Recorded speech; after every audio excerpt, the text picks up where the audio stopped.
Last person you're going to hear from before the vice president comes here tonight. So I'm going to keep to time tonight. But I picked that song Happy because I love to be happy. But most of the time, I'm not. And I want to tell you why. I want to welcome you to Cpac and the United States of America, where illegals with criminal records in some states have even more rights and protections than American citizens who live here. That's exactly what I said. They're called sanctuary cities. So what's that got to do with Cpac tonight? Everything. It's simple. Really, it's about the Constitution, national security, and the first order of government, which is the protection and safety of its citizens. And in Trump parlance, it's called law and order. So, now I know a little about law and order. I spent over 3 decades on the battlefield where the fight between good and evil unfolds every day.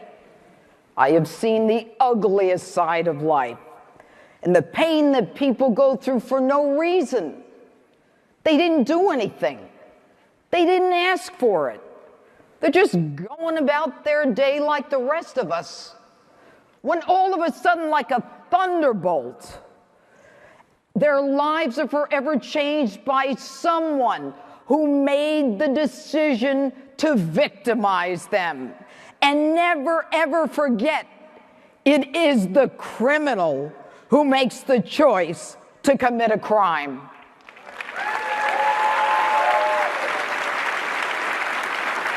And so, my job as a prosecutor, an elected judge, and a 3-time elected district attorney, and yes, every time with the conservative endorsement on the conservative line, was to fight for those who never chose to be a part of the criminal justice system in the first place, the ones who never did anything and didn't deserve it. So let's go through the Constitution and a couple of basics. Number 1, our founding fathers made clear in the Constitution that immigration is a matter for the federal government. The federal government. Now, Article 1, Section 8, Subdivision 4 entrusts to the federal legislative branch the power to regulate citizenship.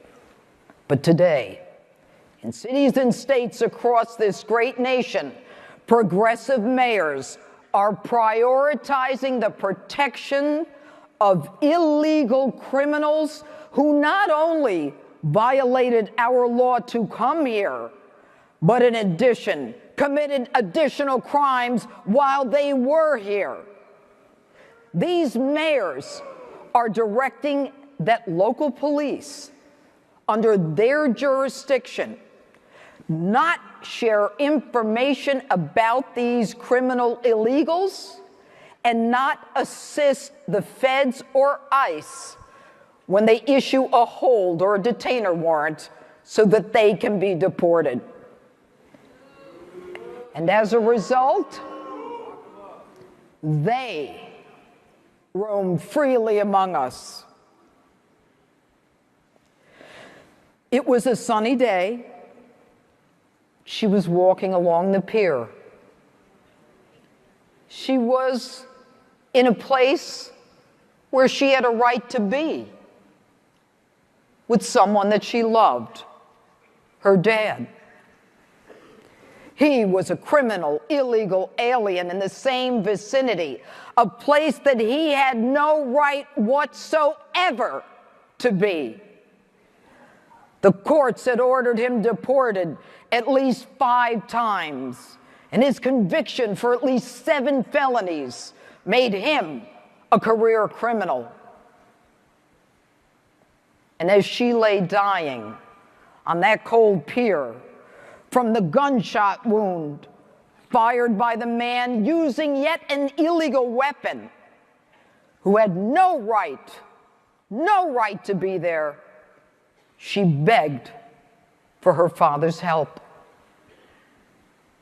But there was no help for Kate.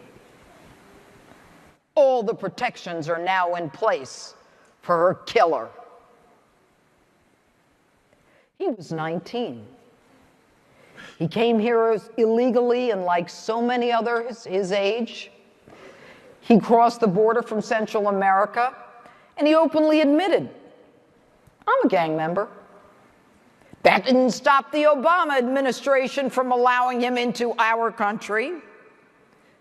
His gang, MS-13. One of the most violent gangs in the world, where initiation ranges from rape to beating someone to death in front of other gang members. He too had been ordered out of the country. But in spite of his many convictions, New York City Mayor de Blasio believes he needs protection. And local police, therefore, ignored ICE and the federal request to hold him, at least until they arrived. And today he wanders freely wherever he wants. And as a result, all who come in contact with him risk MS-13 criminal activities. Now, make no mistake, all of us are immigrants, unless you're a Native American. Okay, I'm with you. But I'm not here to talk about immigration laws. I'm here to talk about sanctuary cities that are asylums for criminal illegals. And if you believe in America and conservative values and everything in our Constitution, it is time for you to demand an end to the criminal enclaves that are known as sanctuary cities.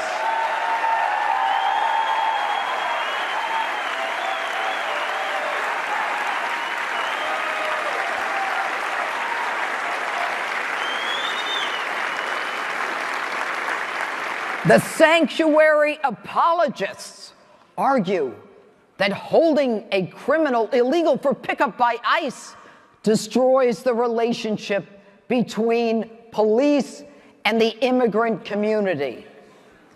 Wrong. If you think that an illegal is going to tell a cop about a crime committed by yet another illegal, you are sadly mistaken.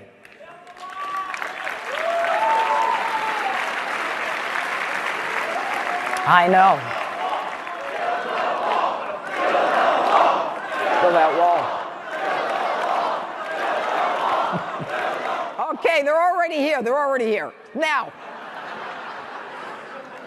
even the illegal who is a victim knows that the illegal criminal who victimized him is protected and has sanctuary.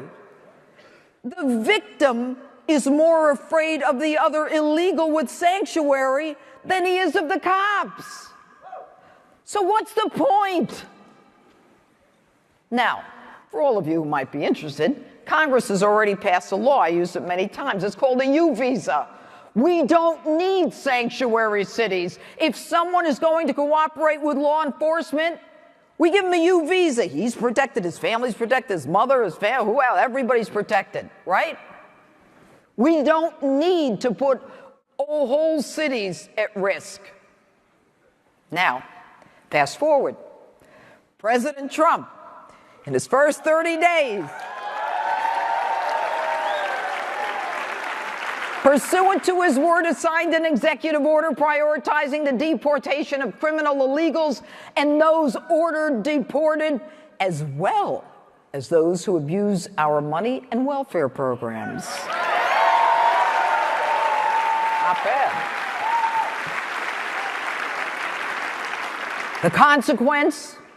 If the locals don't cooperate, the president has indicated that they risk federal grant monies that's used in part for law enforcement and child protection. That means there will be fewer cops and less protection in those sanctuary cities to protect American citizens who are subject to being victimized and are living in these criminal enclaves. And as the left marches and they spew allegations of hatred and they demonize our president, calling for his impeachment, they're ignorant of the facts and the law. And they don't care about American citizens who are in jeopardy. Folks, there's a big difference between compassion for those who come here to work and those who are a danger to the rest of us. And so, it is time. It is time to take the country back. We started with President Trump and Vice President Pence, but it's time to stop listening to the nonsense that the left is spewing. It is time to protect the law-abiding citizens of this country.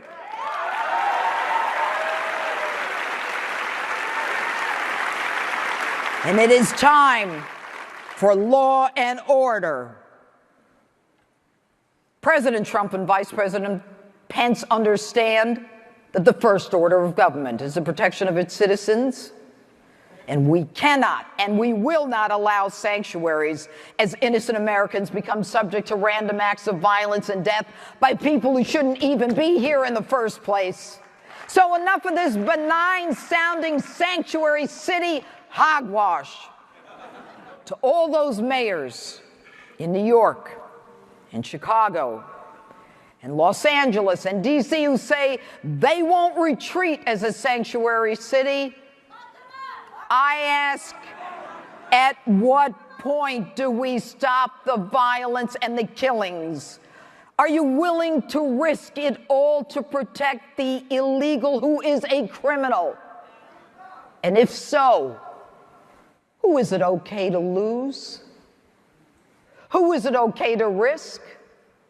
Your son? Your daughter? Your mother? You resist deportation of those criminal illegals who have no right to be here, and even worse, and risk the federal money that puts cops on the street to protect American citizens? How dare you? We don't need your sanctimonious condescension as to whether or not we as Americans are kind enough or Christian enough. We are.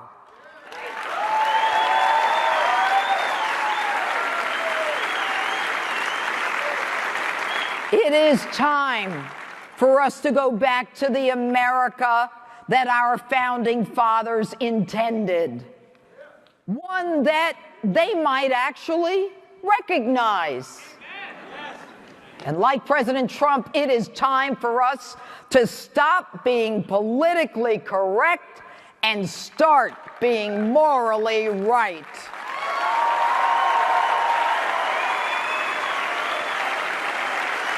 Thank you, Cpac. Thank you, Matt Schlapp. God bless you, and God bless America. Thank you.